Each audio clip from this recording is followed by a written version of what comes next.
Okay, thank you everyone for joining us today. I'll now introduce Minister McIver to come up and say his remarks, and then we will take questions from the media, of course.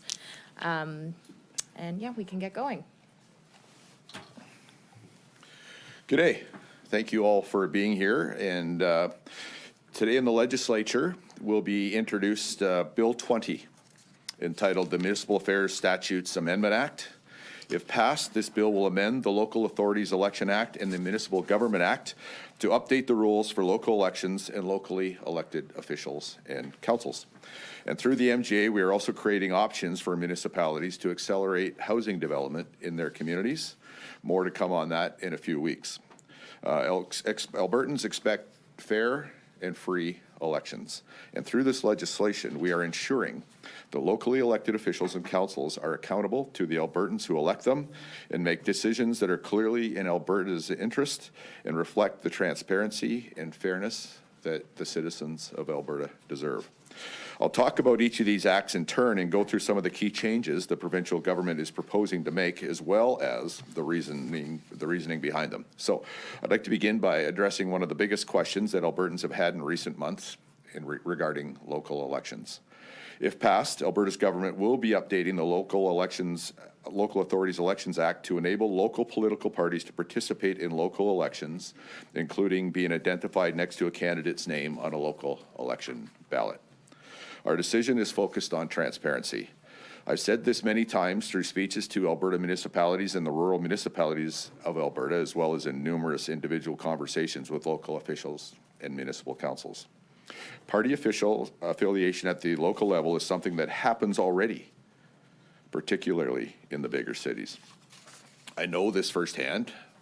When I was elected as a member of Calgary City Council, for example, I was very open about my own preference for conservative politics, identified that way, and I wasn't the only one. But there are currently no rules around political parties at the local level. The Local Authorities Election Act is silent on this point. The amendments we are making will actually create the regulatory authority for the government to define local political parties, which will allow political parties to register with a municipality. If and when that happens, the municipality will be required to include a candidate's political party on a local election ballot. But let me be clear. The changes we are making will not require anyone running for local office to join a political party or to register as a party candidate. All of that will always be 100% optional. We are creating the option for candidates to represent a local political party if they wish. And local political parties will be local. They will not have any formal affiliation with a provincial or federal political party. There will be no sharing of funds or voters lists between provincial and federal political parties and local parties. In other words, local government will remain local. Albertans will not see a municipal UCP party, for example, or a municipal NDP party, or a municipal Liberal party with any kind of direct connection to a provincial or federal party, or even the same name of or even be affiliated with a different name. It just won't be allowed. In other words, they call it the XYZ party or the HIJ party, then they can't share funds or anything with with a provincial or federal party. The approach we are taking will be similar to what already exists in Quebec and British Columbia, where local political parties exist and have run slates of candidates, for example, in elections in Montreal and Vancouver. The details around local political parties will be worked out in regulations, and we intend to talk to municipalities about the best way for political parties to register with the municipality before we set those regulations. But one decision we have made is, at first, official local political parties will only be allowed in Calgary and Edmonton. Of course, there is no rule prohibiting them in the cities or elsewhere in Alberta already. So over municipal election cycles, there have been plenty of examples in Alberta's big cities of candidates organizing along party lines, and we are taking this step to enhance transparency for the voters of Calgary and Edmonton, to allow candidates to show their party affiliation if they so choose, and to give Calgary and Edmonton voters, I think, a better sense of who they are voting for. We're going to see how this goes and consider whether that benefit of transparency could be extended to voters of other municipalities in future elections, but that will be determined after we see how it works this time. For starters, Alberta's government is going to allow political parties to register in Calgary and Edmonton only. We expect to have this regulation in place by the end of this year, so the two cities, candidates, and any local parties that choose to form have time to prepare for the next local elections in October 2025. We will have more to say about this in coming months as we work out some of the finer details in the development of regulations in consultation with municipalities. Another way to enhance transparency in local elections is to shine a light on campaign financing. It's important for Albertans to know the political affiliation of candidates, and it's equally important for them to know where a candidate's money is coming from. While the act was amended several years ago to, quote, take the, air quotes, big money out of local politics, Albertans are not convinced that that is the case.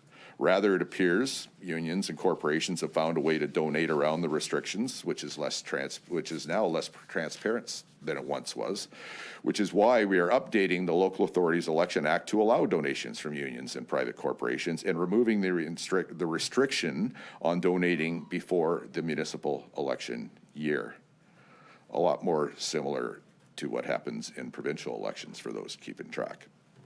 At the same time, we will be adding strict rules around eligible donations and public transparency, and reporting will ensure that unions and corporations do not have disproportionate influence on local elections. We are also requiring incumbents or prospective candidates to report annually on the funds they have raised to provide transparency about their financial backing and where it comes from. This way, Albertans know exactly who is donating, and there will be reasonable restrictions that ensure that fundraising does not get out of hand. We are taking a similar approach to third-party advertising. Alberta elections belong to Albertans, so the updates will ensure that only Albertans, Alberta companies, and Alberta-based union locals can contribute to issues-based third-party advertising. The proposed changes will make third-party advertisers for issue-based campaigns subject to the same campaign contribution limits as donors to local election candidates. Third-party advertisers will not be able to accept contributions greater than $5,000. And as with local candidates, third-party advertisers will also have to report their campaign expenses once the proposed changes to the Local Authorities Election Act take place. Those are key changes we are making to the rules about how candidates can get their names on a local election ballot. Now, let's talk about how Albertans cast those ballots. Through these amendments to the LAEA, the Local Authorities Election Act, Alberta's government is proposing to prohibit automated voting devices, such as electronic tabulators for the 2025 municipal elections. Strengthening public trust in local elections is part of the mandate letter I received from the Premier last August. Protecting the integrity of the election process is essential to achieving that goal, but equally important for public trust is the need for Albertans to have faith and confidence in our local election system, in that it is safe from mistakes or corruption. Eliminating the use of electronic tabulators will give confidence to Albertans that their votes are being counted correctly and bolster their trust in the methods and results of local elections. It's also important for Albertans to have certainty that everyone who casts a ballot in a local election in Alberta is eligible to do so. To that end, we are removing the ability for people to vouch for electors who do not produce official identification at a polling station that proves their address or post office box. Anyone showing up at a polling station for a local election will need to show ID proving they are a resident of Alberta. We are also updating the Municipal Government Act so that municipal voter lists will not be shared with candidates. For many Albertans, their privacy and indeed their safety is just as important as ensuring their votes are counted accurately. So we will no longer allow municipalities to share voter names and contact information with candidates seeking local office. We are also making it easier with appropriate safeguards for Albertans to access special ballots, often called mail-in ballots. Any Albertan who is on a municipality's permanent election register will be able to access a special ballot if they wish. And that will be the only condition outside of being registered. If they want a special ballot, they'll get one. And we are strengthening the scrutiny of special ballots to ensure that they can be trusted. These are the most significant changes we are proposing to make to the Local Authorities Election Act, which governs the administration of local elections and the actions of local candidates before they get elected.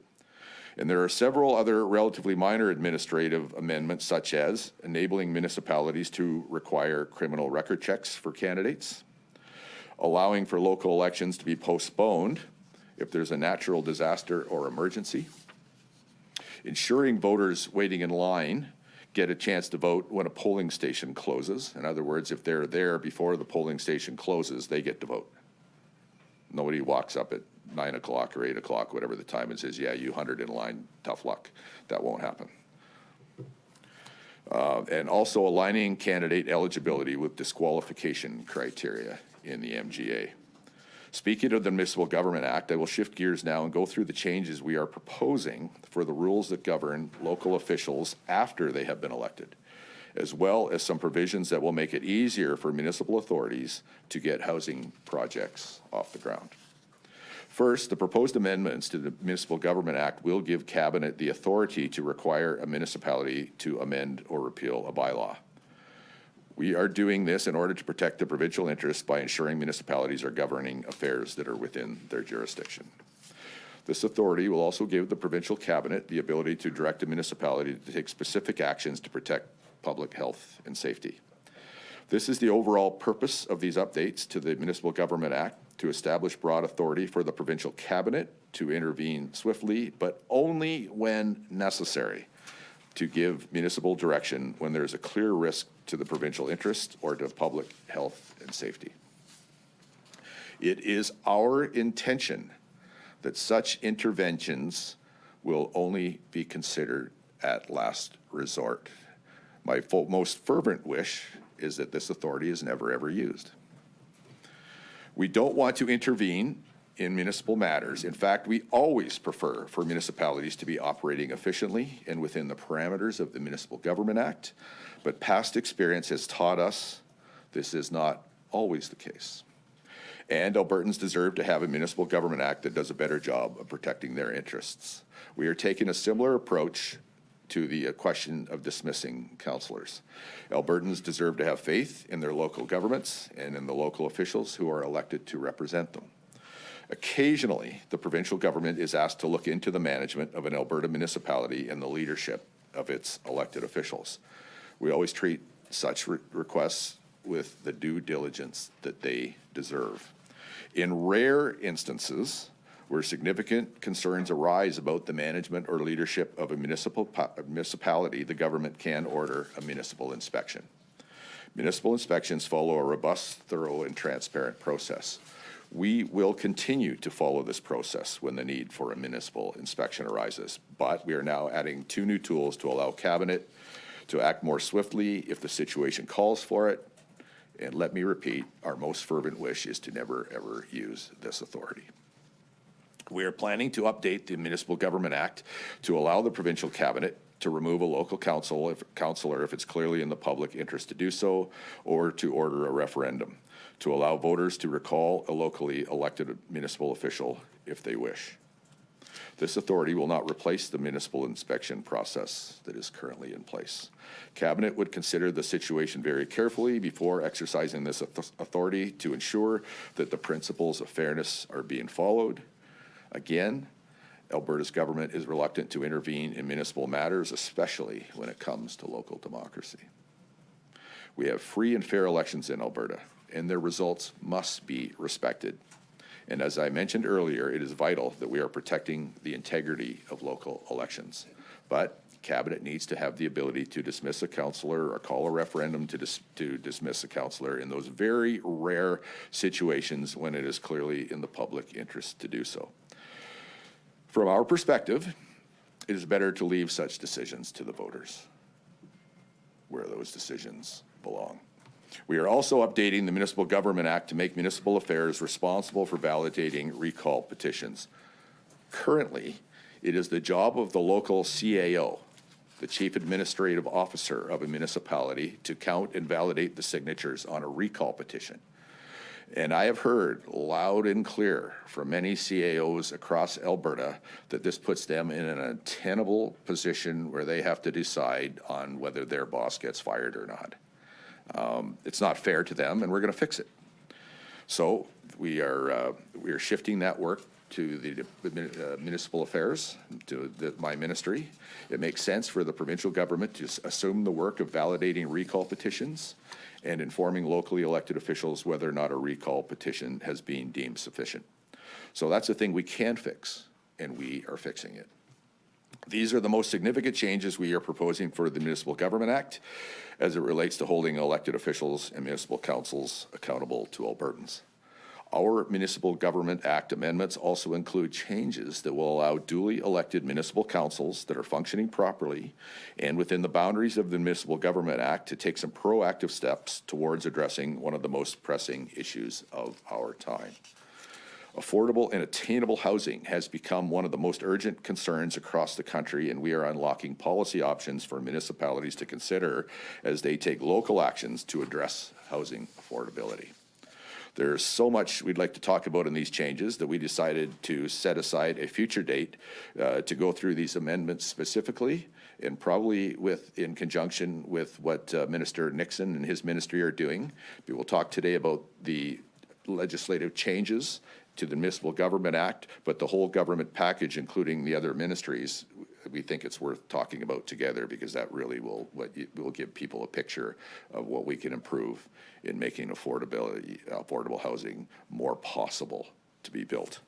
So there's a lot here to digest. I know some of you will have questions, and I will try to answer them as well as I can.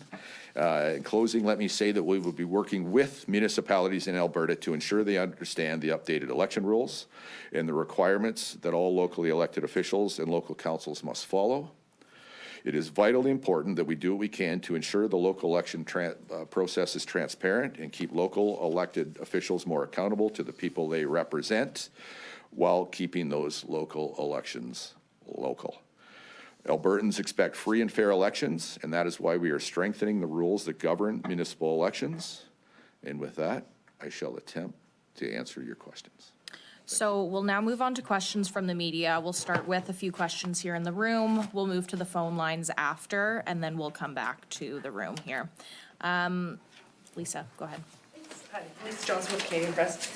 You're proposing giving Cabinet sweeping new authorities over municipalities. Can you tell me who or what defines what is in the public interest when Cabinet is considering firing a city councillor specifically? And how does the legislation describe what constitutes an emergency when it comes to the new authority to postpone an election? How is emergencies defined? How is what's in the public interest defined? Well, what's in the public interest would be a case-by-case basis. Listen, one of the greatest things that is hard to legislate around is human behavior. Every one of us behaves differently, whether it's good behavior or bad behavior, or situations are all specific. So that will be a burden that's on Cabinet as these situations arise.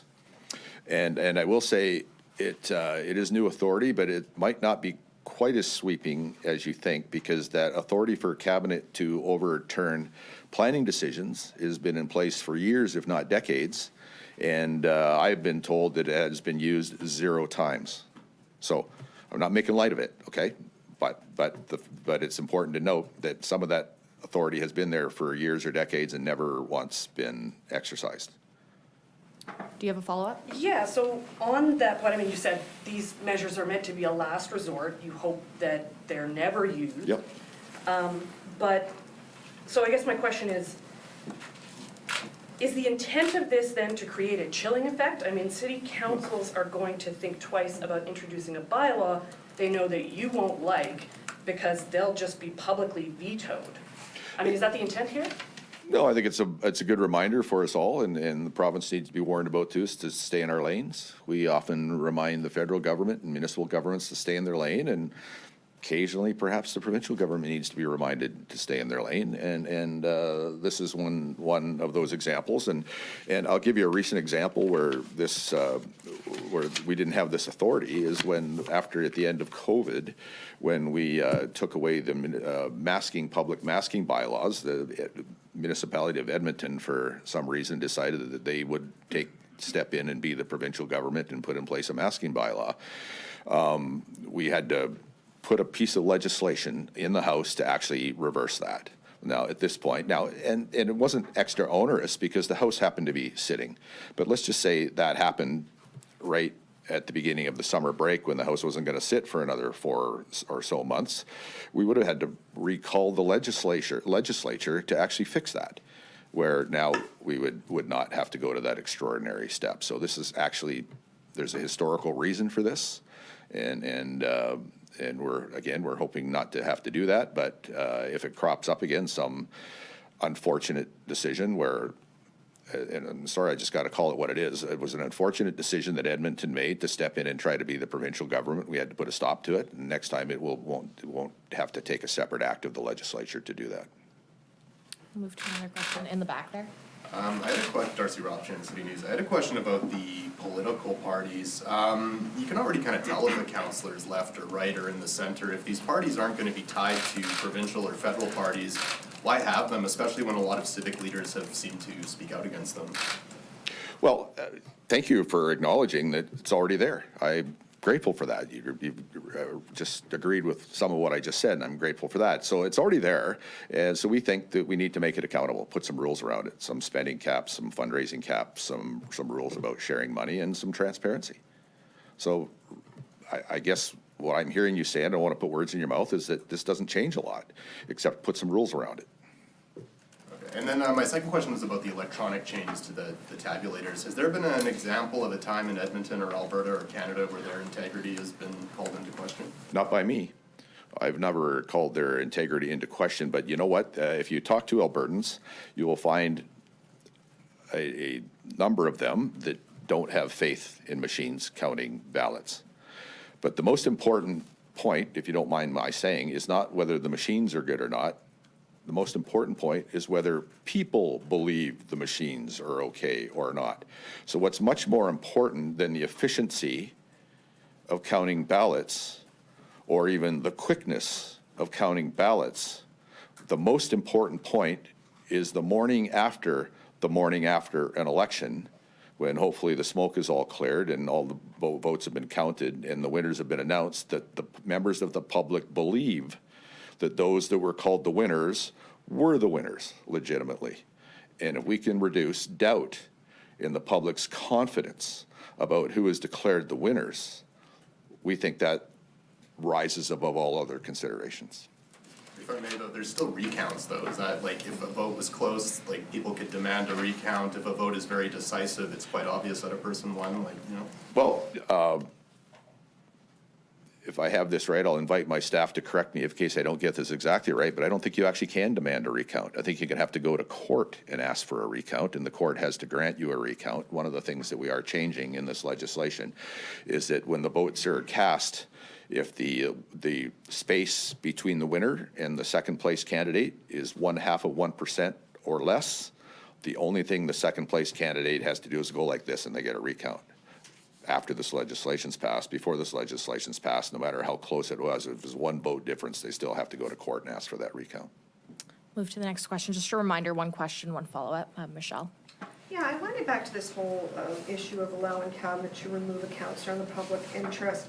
What are the rules or guidelines that'll be put in place? Because I mean, the thing is, when you're doing this in cabinet, you're doing it behind closed doors. Mm-hmm. The public doesn't see the deliberations and the discussions that you're having. So what are the rules and guidelines so it isn't a witch hunt for councillors that maybe somebody doesn't like?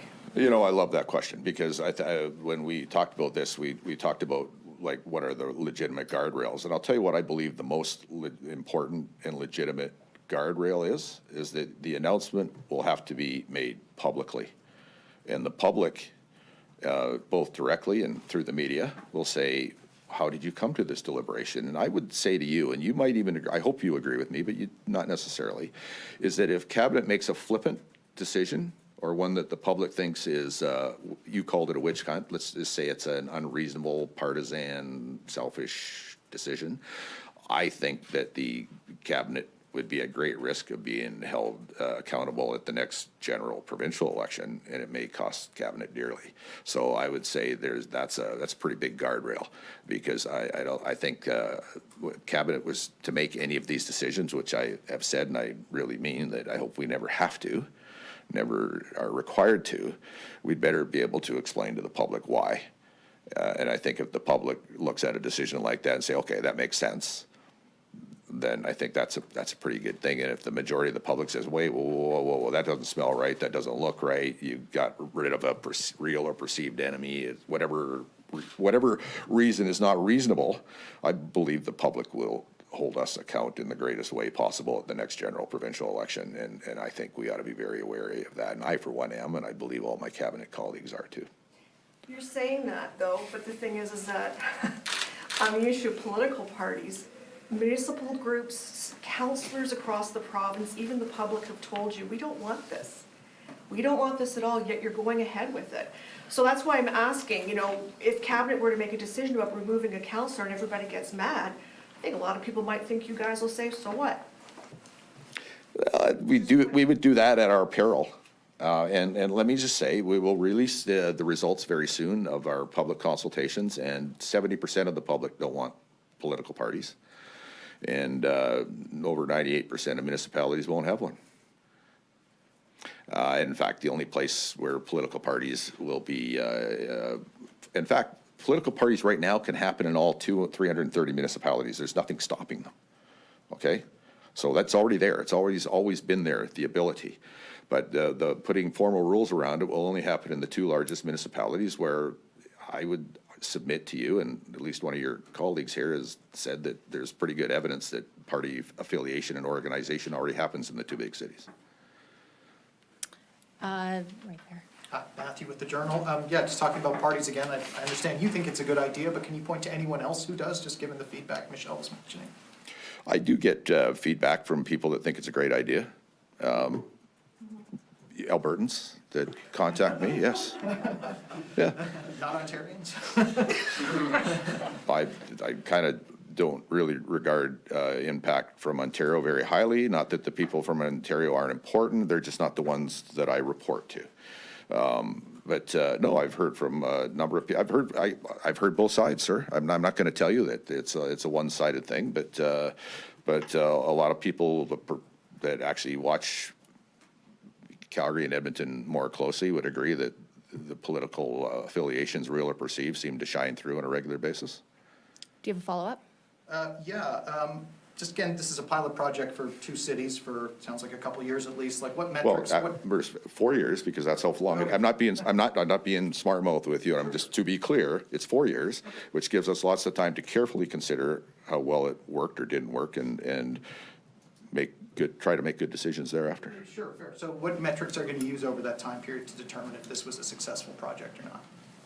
We'll see what happens. We'll measure what happens, and what happens will tell us what we measure. I mean, if there's the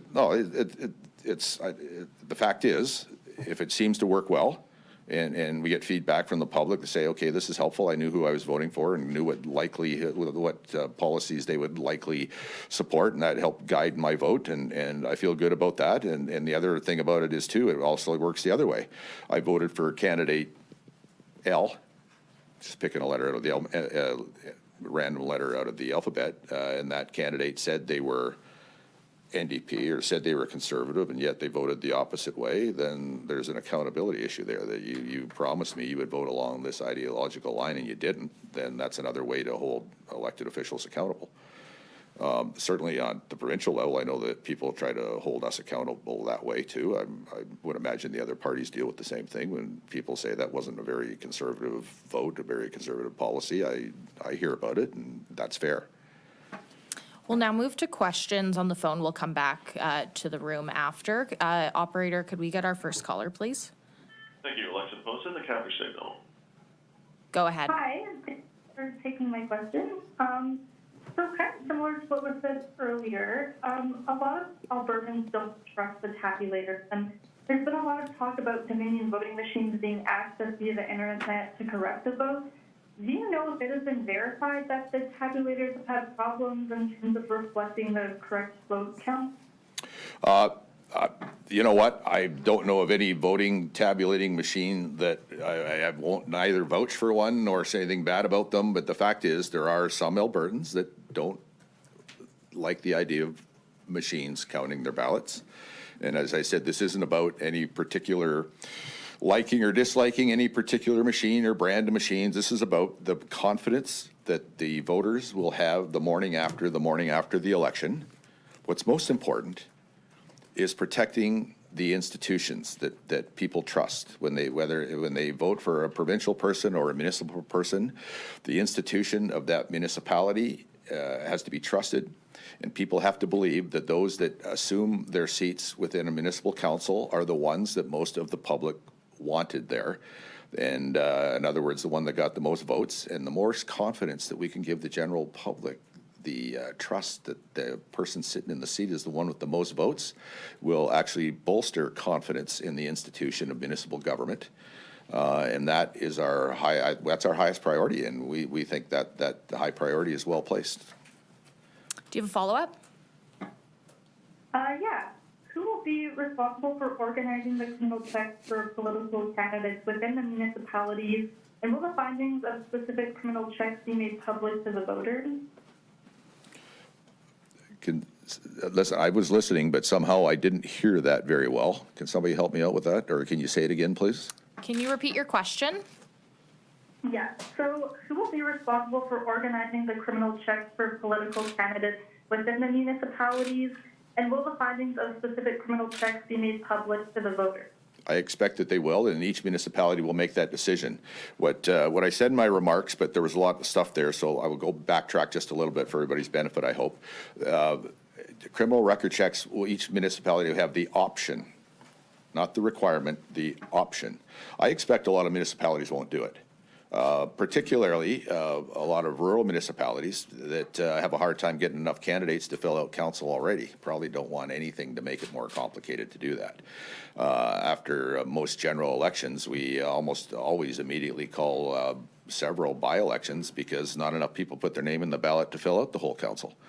So I would be surprised. I mean, still be their choice, but I would be surprised to see those municipalities ask for any other requirement, including a criminal record check, because they're already having a hard time getting enough people to run. But other municipalities may feel differently. So that's a choice that we are giving municipalities that they haven't had up till now, and they can each decide what's in the best interest of their citizens. Operator, can we get the next caller, please? Julia Wong, CBC. Hi, Minister. Thanks for taking my question. I just want to go back to the part of the bill that would allow Cabinet to remove a councillor if it's in the public interest. I heard you talking about how this would be on a case-by-case basis, but that can also be vague. And public interest also seems very vague. Can you explain, or what would trigger Cabinet to actually remove someone? Can you give some examples? Because to me, this all sounds extremely vague and very subjective. It's a case by case. It'll be situation specific, as you rightly say. I would certainly hope, and you should too, that if Cabinet exercises this authority, that I hope it never has to exercise, that the circumstances that trigger that decision are not vague at all.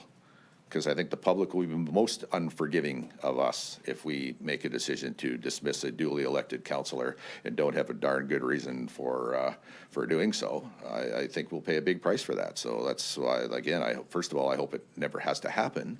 But second of all, if it does, then it will be incumbent upon Cabinet to have a really good explanation for the public. And I think the public will judge Cabinet kindly or harshly, depending upon the facts and the circumstances around when this decision is made. Do you have a follow-up? I do, yes, and sorry, it also sort of wades into the hypothetical, because I was also hoping you would be able to provide some examples of when Cabinet may require a municipality to amend or repeal a bylaw. Well, right now in the Municipal Government Act, a candidate is disqualified if they're convicted of a crime that could be punishable by 5 years or more. I mean, that's in the legislation now, but that's the type of thing where it would be reasonable to do it. I mean, it's already in the legislation, but again, you're into the hypothetical, and again, it's situation specific, and that's what's most important is that cabinet can't explain it in a way supported by facts why they would make such a decision, then they shouldn't make it.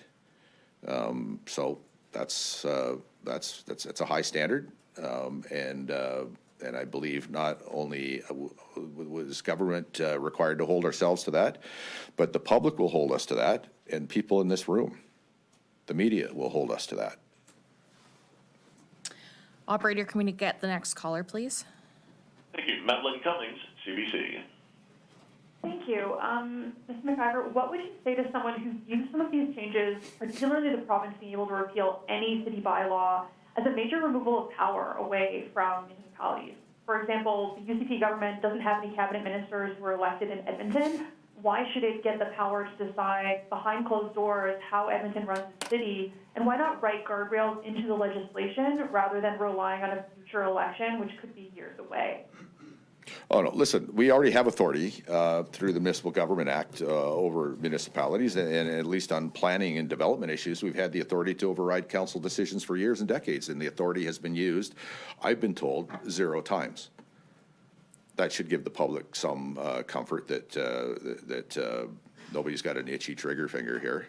And again, I bring back the example of when Edmonton tried to usurp provincial authority, and we actually had to go into the legislature and pass a bill to undo that, where it would have been, and again, it wasn't extra inconvenient because the House happened to be sitting then, but again, if they did it a week after the House rested for the summer, either would have had to wait 4 or 5 months, or to call a special meeting of the Legislative Assembly at great cost and inconvenience and everything else to do this. So that has taught us that this is something that, while we hope to never have to do it, that is something that's important to have available. We'll move back to, oh, sorry. Could I have a follow-up? Yes, go ahead. Sorry about that. Thank you.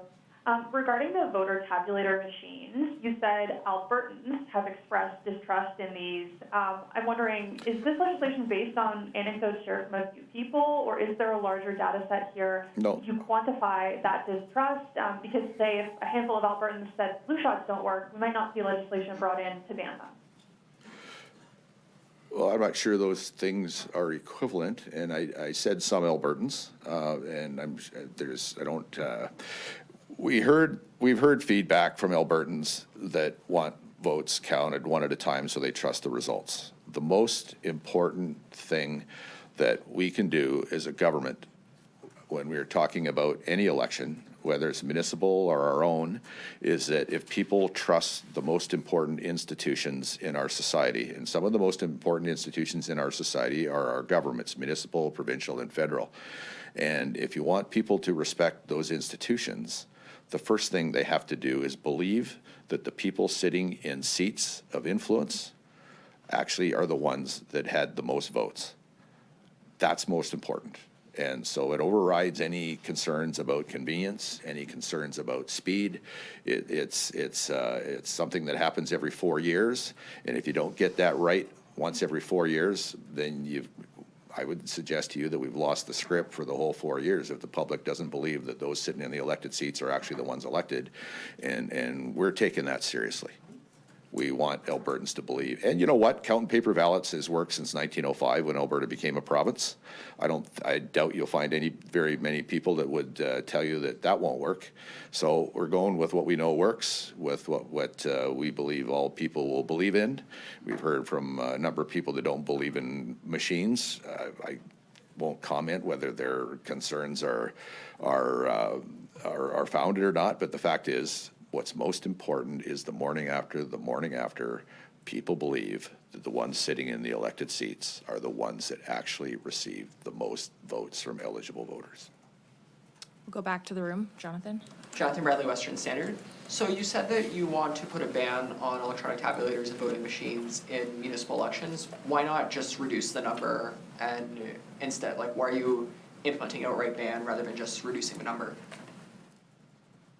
because some people don't trust, will probably choose not to trust the results. And having people trust the results is a prime priority. If people, the order of law and the order of society to somewhat degree depends upon people. Largely, not some people always break the rules, which is why you have police officers and fines and bylaw officers and such. But the things only work if the majority of the population obeys the rules put in place by their government, whether it's a municipal, provincial, or federal government. And the one thing that could cause people to not respect the decisions that they have to abide by the provincial, municipal, or federal government is that they don't believe that the people making those decisions were the ones elected legitimately. So this, I think, will raise the confidence level, the highest that we can figure out a way to do it, that people will believe that those people making the decisions that they have to live by are made by people that were chosen by the most voters. That's what gives legitimacy to the municipal bylaws, and that's what we need to give confidence to, is that even if you don't like who got elected, even if you don't like the decision they make, you need to believe that the person making the decision is the one that most of your neighbors chose. Otherwise, I don't know, I think it's harder to have the public follow the common rules that we all have to follow in our lives. We don't have to like the rules, but it's really important for us to have confidence that the people making those rules are the ones that got the most votes. In other words, the ones that were chosen by most of our neighbors, even if we disagree. Follow up? Yes, you spoke about there being a pilot project for Edmonton and Calgary, like for municipal political parties. What will be the criteria that Edmonton and Calgary will have to meet during this pilot project? Well, we will put regulations in place in consultation with municipalities, and when those regulations are in place, they'll have to follow them. And again, we will decide how well it worked based on what actually happens. And I can't say what's actually going to happen until it does. So after the election, we will certainly, remember, today is a good part of what's happening today is the culmination of government's process, where after every municipal election, before the next one, we review what happened, what worked well and what didn't, and make rules for the next one. That's what's happening today. And after the next election, we will review it again. And at some time between the next election and the one after that, me or whoever's got that job at that time will probably be in front of you telling you what, if anything, has changed or what will change. Thank you.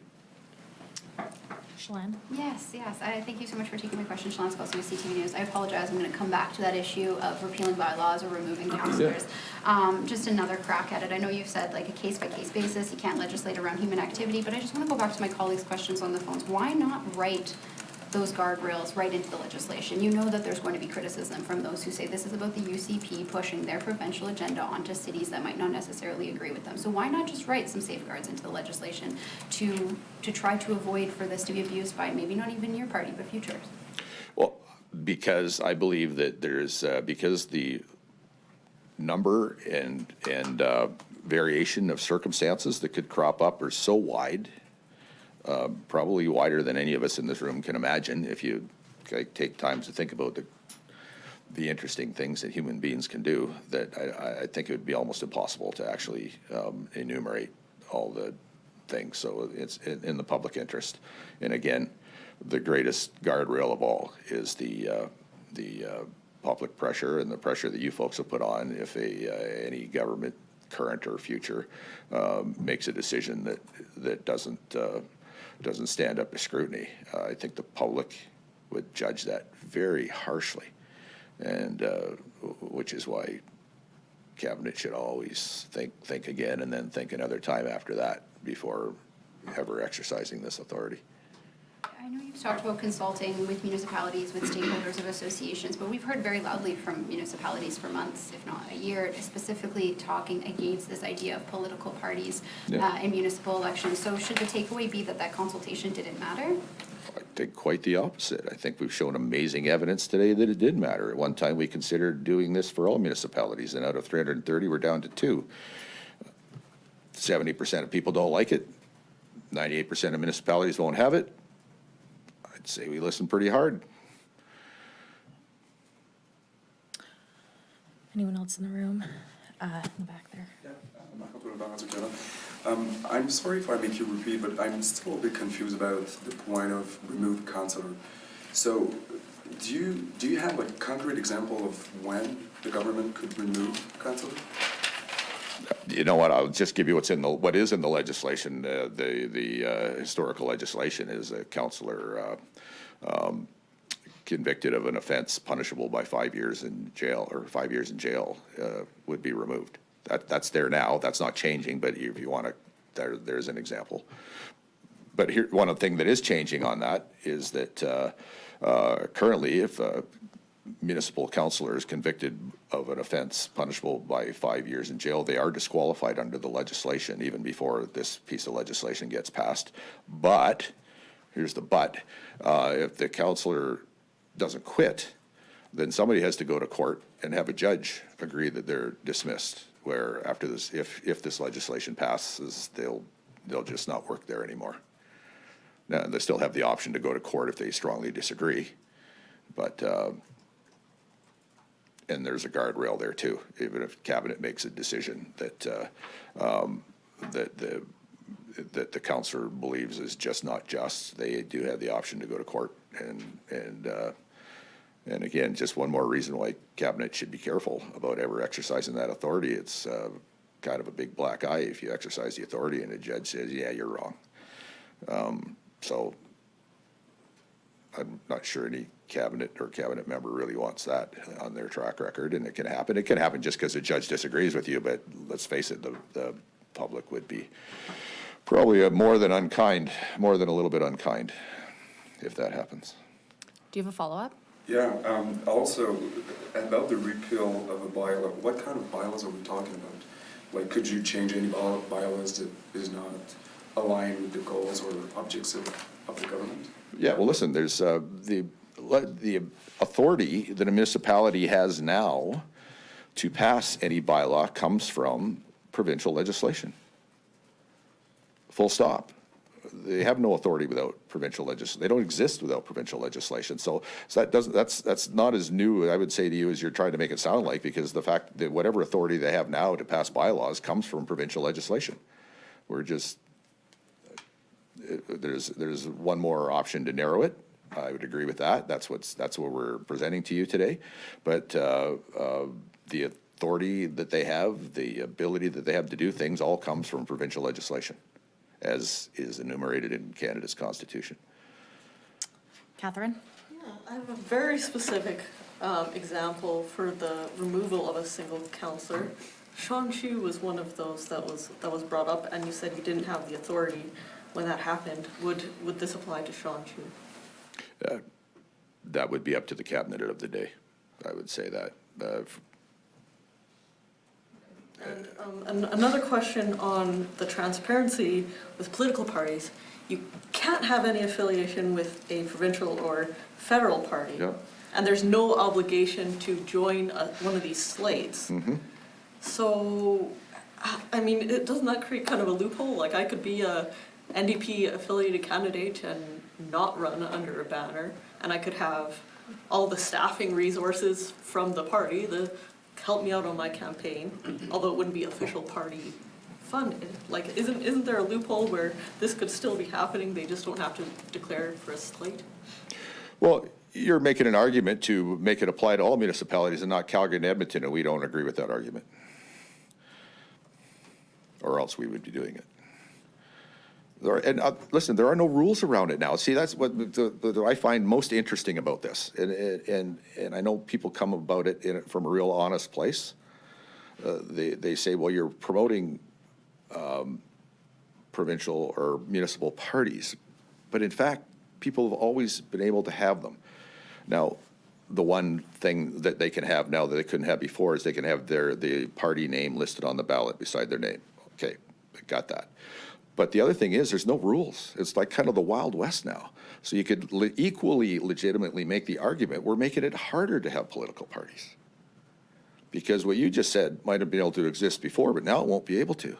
So you're helping me make my argument that it's actually, it's harder to have political party municipally than it used to, because before this legislation passes, there are no rules. And you just described better than I ever could that without rules, anything could happen. Well, we're putting rules in place. We'll go back to the phone lines now. Operator, can we get the next caller? Thank you. Colin Gallant, Medicine Hat News. Hi, Minister, and thanks for taking my call. I'm not sure if this has been covered, but I'm just wondering if you'll be making more resources available to municipalities who aren't using the tabulators. The main concern that I hear is not fast enough, we want the results that night. Will you be providing resources for them to hire more staff, or putting in any requirements for, deadlines for when they have to report results? We are committed to consulting with municipalities, which we will do, on the regulations before we put them in place. And any argument that tabulators get the results faster, in my opinion, certainly didn't come true in Calgary, where I was elected last election. There was colleagues of mine waiting until 10, 11, 12 o'clock at night for the results. I remember getting the results a lot earlier than that when the votes were counted on paper ballots. But even so, even if it's more expensive, even if it's faster, doesn't make up for the main concern that we have, is that the morning after elections, when people look at who's going to assume the seats on a municipal council, they will have confidence that those people are the ones that got the most legitimate votes from legitimate voters. That is what gives confidence to the whole system. That's what gives legitimacy to a council's authority to make bylaws and enforce those bylaws and make people obey those bylaws, is that the people making those bylaws and doing the enforcement are the ones that were chosen by the public, chosen by the voters. That's so much more important than fast. That's so much more important than cheap. Getting it right. Okay, well, there's some follow-ups there, but I'll ask you about a minor change about the change of the assessment, the name of the assessment on the owner of electrical facilities. Yeah. You were at. Yeah, Can you give me an idea? This is something that's come up in rumor mill about renewable site projects. Yeah. Can you give me your explanation about it? I'll do my best to answer, and I'll invite my staff to correct me in case I don't get it exactly right. I would say to you what I believe is the simplest way to describe it is, if somebody has an electrical generation facility on a piece of property, sometimes the person, by person I mean corporation or human being, sometimes the person operating the generation facility is also the owner of the land. In that case, it's very obvious who you send the tax bill, because it's the same person. But if somebody's operating an electricity generation facility on somebody else's land, where's the tax bill go? So I think we've defined it as the person operating the electrical generation facility, and I'm grateful for my staff nodding, because I'm pretty sure I had it right, but I don't want to give you bad information, so I guess my memory didn't fail me just there. And that's how it works with oil and gas. I didn't say that. Okay, no, look at my staff and they're nodding. Okay, no, but I didn't say that. But to answer your question, but with the help from my staff, the answer is yes. Terrific, thank you. Operator, can we get the next caller, please? Thank you. Scott Strasser, Calgary Herald. Hi, Minister McIver. My question is a what-if hypothetical question regarding political parties. I know the regulations are in development, but I kind of see Calgary's and Edmonton as the spokesperson for the whole, whether that's to the media, to the province, or to the public. I'm wondering how well council, under the municipal political parties, function if a mayor's political affiliation didn't align with the rest of council, under a scenario where the mayor is representing party A, but 13 or 14 councillors are from party B, and how that mayor would still represent the views of the group as the official host. Okay, I think everybody in the room can agree with me that you were cutting out about 50% of the time. So I'm going to paraphrase what you said and ask for you to tell me whether I'm right or wrong, so I can try to answer your question. I believe your question is, in a municipality, and you use the situation of 14 councillors and a mayor, and that could only be Calgary in that situation. So you're saying in Calgary, what happens if 14 members of council from political party G get elected and the mayor belongs to political party H? What happens then? Is that a fair representation of what you asked me? Yes. Okay, all right, now I feel I can try to answer your question. And then same thing that happens now, everybody's responsible to, everybody works for the taxpayers, or the voters. They're the citizens are our bosses when we're elected. That doesn't change whether you're in a party or not. Okay, thanks. Do you have a follow-up? I think the answer might be the same, but I was curious. I mean, this might be a question you'd want to ask after this is in effect, which is what do they do if their party's stance on an issue doesn't align with what the constituents of their ward want them to vote, or how they want them to vote? We all work for the people that voted in our constituency, and we should respect that. We have time for one more question. Caller, can you put in the next caller? Thank you. David Staples, Edmonton Journal. Thanks for taking my call. Minister, you've been in politics a long time now. How significant are these changes for elections at the civic level? I think they're a natural evolution, and they're of where things are going, I would say. And I would say what we believe are improvements to the system that we have now. I realize that I meant what I said. I do believe they're improvements. There's always room for disagreement and other opinions on that, but we're here to make things better. Otherwise, I wouldn't be here. And we're hoping we can convince Albertans that that is what's happening today. Do you have a follow-up? Yes, Minister, you talked about how important it is that people have incredible trust, just complete trust in the electoral system, and I think everyone would agree with that. But in terms of these electronic counting machines, are the questions and the mistrust about them, do you see them as any way valid? I don't care. I care that people don't trust them, some of them, and I care that they believe who wins the election.